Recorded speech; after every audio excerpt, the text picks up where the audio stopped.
Praise the Lord. ഇന്നത്തെ വേദഭാഗം മത്തായി എഴുതിയ സുവിശേഷം 10-ാം അധ്യായം 16-ാം വാക്യം. ചെന്നായ്ക്കളുടെ നടുവിൽ ആടുകളെപ്പോലെ ഞാൻ നിങ്ങളെ അയക്കുന്നു. പാമ്പിനെപ്പോലെ ബുദ്ധിയുള്ളവരും പ്രാവിനെപ്പോലെ നിഷ്കളങ്കരുമായിരിപ്പിൻ. മനുഷ്യരെ സൂക്ഷിച്ചുകൊള്ളുവിൻ. ഈ വേദഭാഗം തുടങ്ങുമ്പോൾ കർത്താവ് 12 ശിഷ്യന്മാരെ അടുക്കൽ വിളിച്ച് അവരെ പ്രബോധിപ്പിക്കുകയും അവർക്ക് അധികാരം നൽകുകയുമാണ്.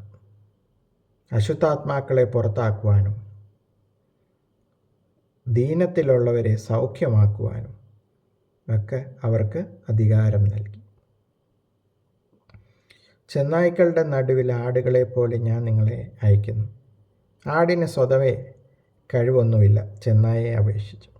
ഇപ്പം ഈ ലോക ജീവിതത്തെയാണ് ചെന്നായ് എന്ന് നാം കർത്താവ് വിശേഷിപ്പിക്കുന്നത്.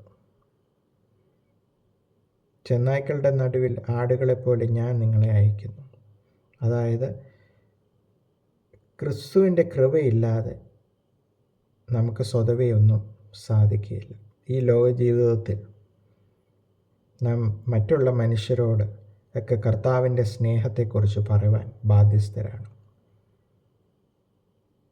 കർത്താവ് നമ്മളെ സുവിശേഷം അറിയിപ്പാൻ ഏൽപ്പിച്ചിരിക്കുകയാണ്. എന്താണ് സുവിശേഷം? സൽവർത്തമാനം. ക്രിസ്തു ഈ ലോകത്തിൽ അവതരിച്ചു, നമുക്ക് വേണ്ടി, നമ്മുടെ പാപങ്ങൾക്ക് വേണ്ടി മരിച്ചു, ഉയർത്തെഴുന്നേറ്റു.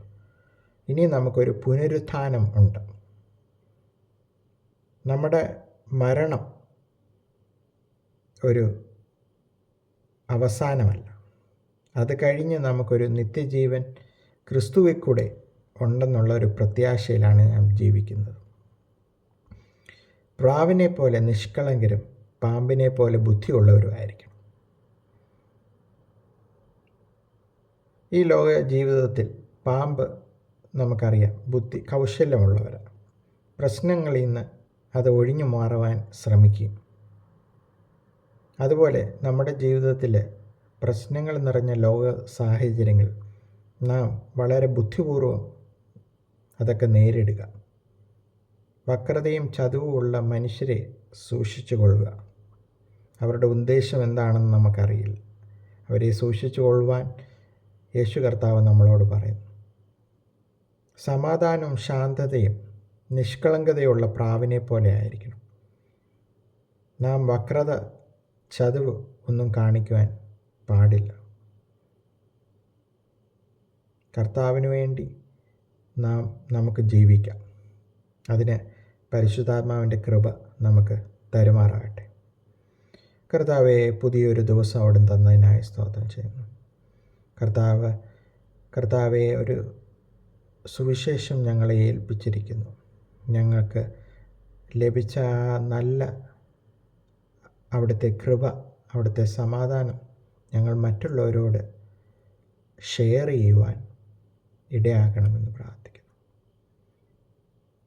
പ്രാവിനെ പോലെ നിഷ്കളങ്കരും പാമ്പിനെ പോലെ ബുദ്ധിയുള്ളവരുമായിട്ട് ഈ ലോക ജീവിതത്തിൽ ജീവിപ്പാൻ, പ്രശ്നങ്ങളിൽ നിന്ന്, പ്രയാസങ്ങളിൽ നിന്നൊക്കെ കർത്താവ് ഞങ്ങളെ വിടുവിക്കുമെന്നുള്ള പ്രത്യാശയെ ജീവിപ്പാൻ ഞങ്ങളെ എല്ലാവരെയും ഇടയാക്കട്ടെ എന്ന് പ്രാർത്ഥിക്കുന്നു. എല്ലാം യേശുവിൻ്റെ നാമത്തിൽ തന്നെ.